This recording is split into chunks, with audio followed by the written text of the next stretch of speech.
Welcome back to the channel, everyone. My name is Nathan Payne, and today we're going to be talking about what can you do if a house seller cannot move out of the house. Stay tuned. We're going to dive right in. By the end of this video, you're going to know exactly what you can do if the house seller can't move out of the house and what you can do to help them, or what you can do to prevent this from happening if you purchase a house and the seller doesn't get out.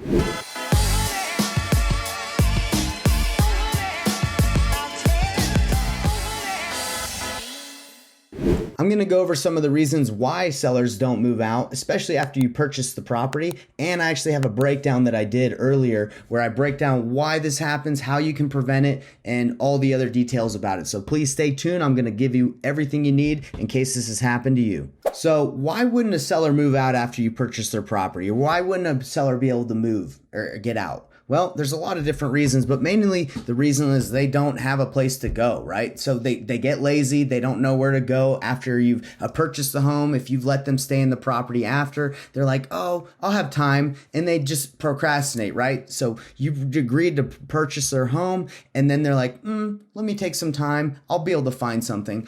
And then they wait till the last day, they wait till the last week, and they can't find a place. Or it takes a couple weeks for them to get approved into a hotel, or they don't want to get into rental, or they probably don't have the money to go. So this happens a lot when you're in real estate investing and you let people do post-possessions, is they say, yes, I'll get out by the end of the close date, or I'll get out by the end of the month that you're giving me. But they usually don't, because they procrastinate. And this has happened probably like 90% of the time when I've worked with sellers where I've said, hey, you can stay in the home.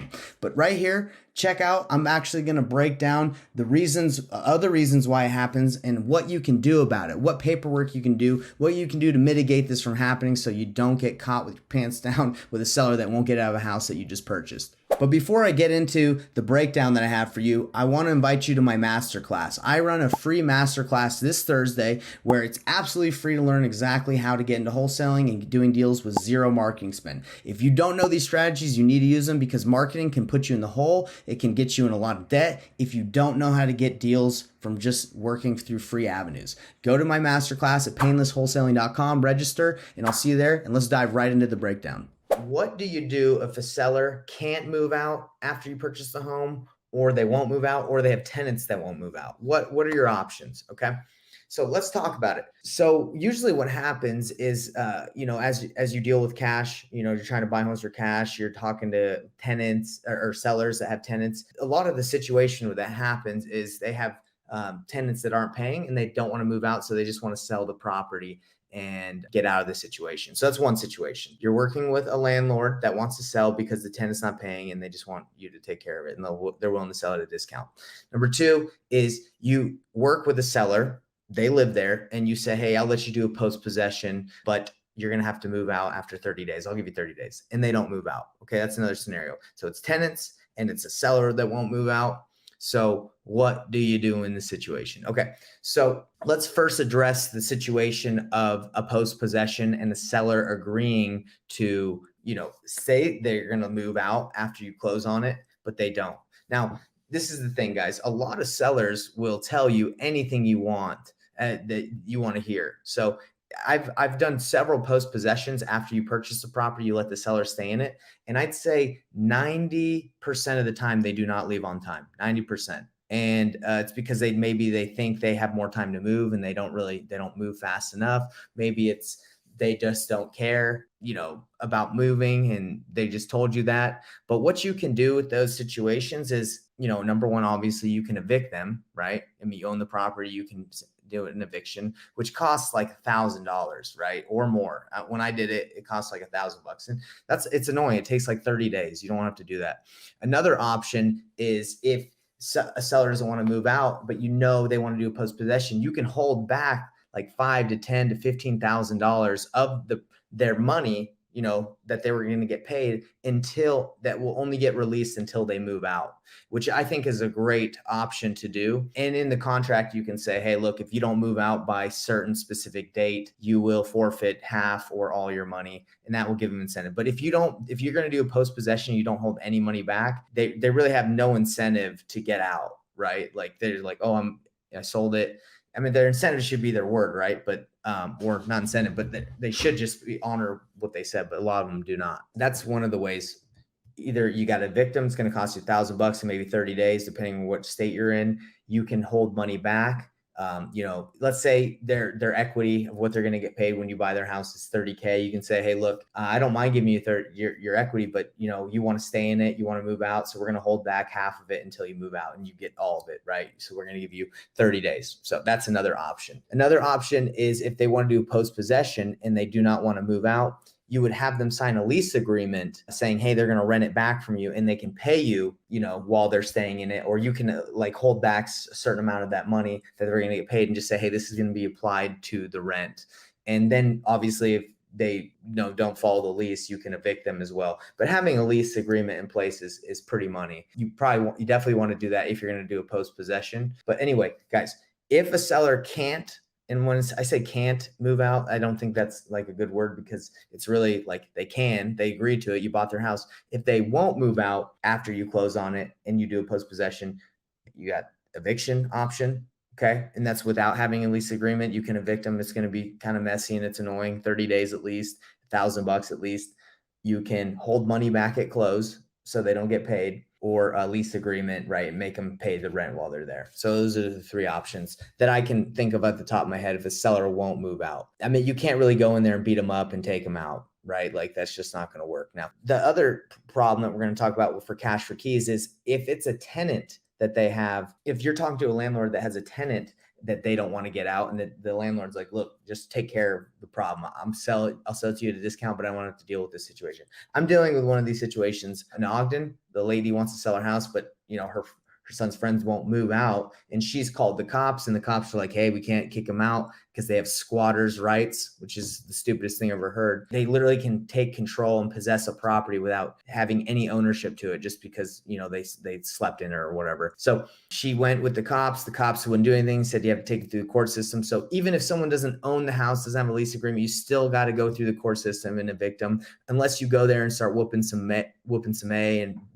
taking them out. But then again, that's I guess that's frowned upon. I mean, and you want to endanger your life by fighting off some squatters. I don't recommend it. Even though I had a situation where I had to kick out a squatter in California and it got kind of crazy. I can tell you guys about that story later. But usually what you guys are going to want to do is a cash for keys situation. So what you're going to want to do is, if you are working with a seller, a seller that's a landlord that has a tenant that doesn't want to move out, you say, hey, that's fine. I'll take care of it. Don't worry.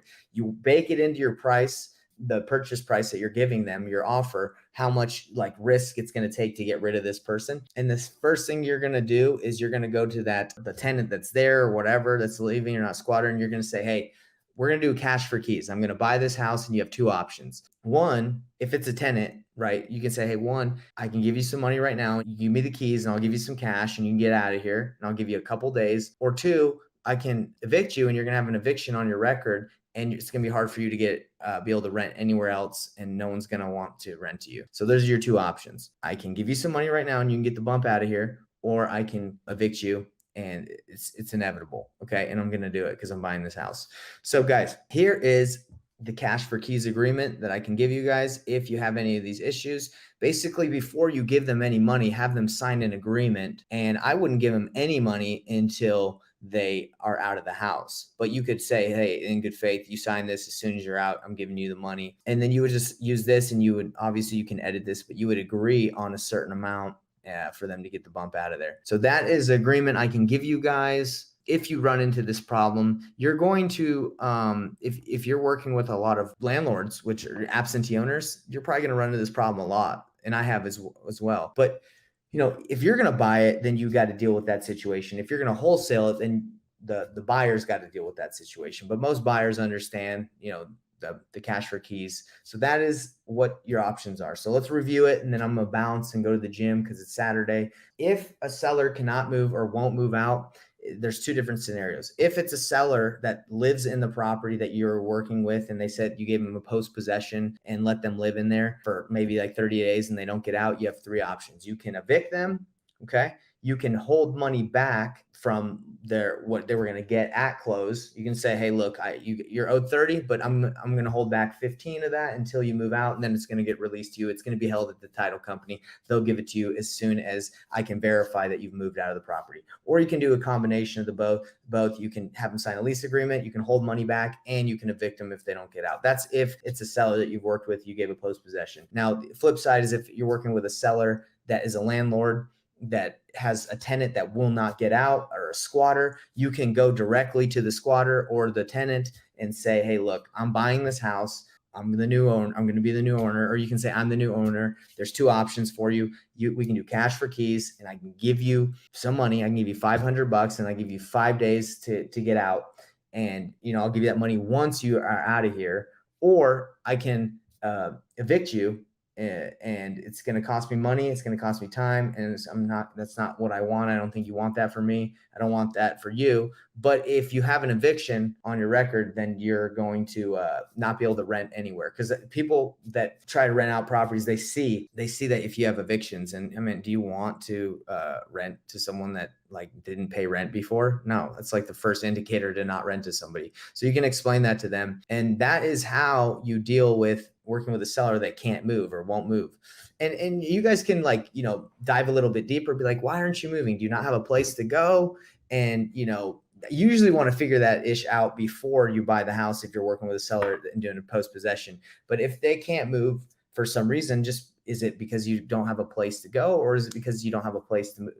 You don't have a moving truck, you can't move your stuff. And then you can kind of talk to them and be like, hey, maybe I can help you out with a moving company. You guys pay whatever, $200, $400. I have a great mover named Robert. He does it for he's $50 an hour, knocks it out in 4 hours, anything. He's amazing. So you can talk to them about it, but usually people do not move just because they don't want to go pay for somewhere else. I mean, that's squatters for sure. And then people that aren't paying rent, yeah, they don't want to pay. But if it's a seller, maybe they didn't have a place to go. So you want to figure that out. You don't want to buy something and just, have to evict somebody, they don't have a place to go. So try and figure that out. If you like this information, please like, subscribe, hit the bell icon so you get notified of more and more videos that we do. I come out with videos every week and I want you to see them. Please help me out and I'll help you out.